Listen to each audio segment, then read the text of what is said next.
So ఇప్పుడు మరి fall సెమిస్టర్కి join అవ్వాలంటే ఇంకా టైం లైన్స్ ఎంతవరకు టైం ఉంది మిగిలి?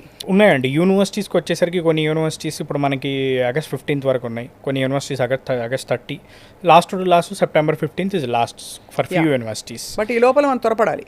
అవును, అండ్ మోర్ ఎవర్ ప్రాసెస్ కూడా మనం స్పీడ్గా చేస్తాం. విత్ ఇన్ 1 to 2 daysలో అడ్మిషన్ అయిపోతుంది. దాని తర్వాత మాక్సిమం ఒక 1 week to 2 weeksలో క్యాష్ కంప్లీట్ అయిపోతుంది. మాక్సిమం ఇంకొక 2 weeksలో వీసా అయిపోతుంది. సో మోస్ట్లీ ఎంత ఫాస్ట్ కావాలనుకుంటే మనం అంత ఫాస్ట్గా చేసి ఇవ్వచ్చు. అండ్ పూర్తిగా ఎడ్యుకేషన్ లోన్తోనే చదువుకుంటారు స్టూడెంట్స్. అది కూడా మీరే కనెక్ట్ చేస్తారు? అవును మేడం. ఎడ్యుకేషన్ లోన్ విషయానికి వచ్చేసరికి ఏంటంటే మనకి without any property, without any surety మనం ఎడ్యుకేషన్ లోన్ చేసిస్తాం. వితౌట్ ఎనీ కొలట్రల్, అది only parental income, parental CIBIL బేస్గా లోన్ చేసి ఇవ్వడం జరుగుతుంది. ఈ లోన్లో కనుక చూసుకుంటే మనకి college fee, accommodation, flight ticket, food expenses, visa ఇన్సూరెన్స్కి అయ్యే డబ్బులు కూడా, ఈవెన్ బుక్స్ ల్యాప్టాప్కి అయ్యే డబ్బులు కూడా మొత్తం లోన్ ద్వారానే వస్తుంది. స్టూడెంట్ ₹1 కూడా సొంతంగా పెట్టుకోవాల్సిన పని లేదు.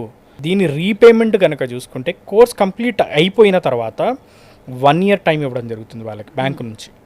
సో ఈ 1 year తర్వాత రీపేమెంట్ స్టార్ట్ అవుతుంది. మన ఆఫీసెస్ విజిట్ అయితే కనుక బ్యాంకర్స్ని కూడా కలవచ్చు. 25 నేషనలైజ్డ్ బ్యాంక్స్ అండ్ NBFCస్తో మనకు టైఅప్ ఉంది డైరెక్ట్ మన ఫైనాన్స్ కంపెనీ ఫిన్టెక్ ద్వారా. సో లోన్ అనేది 100% వచ్చేస్తుంది, ఎలాంటి ఇబ్బంది లేకుండా. రైట్.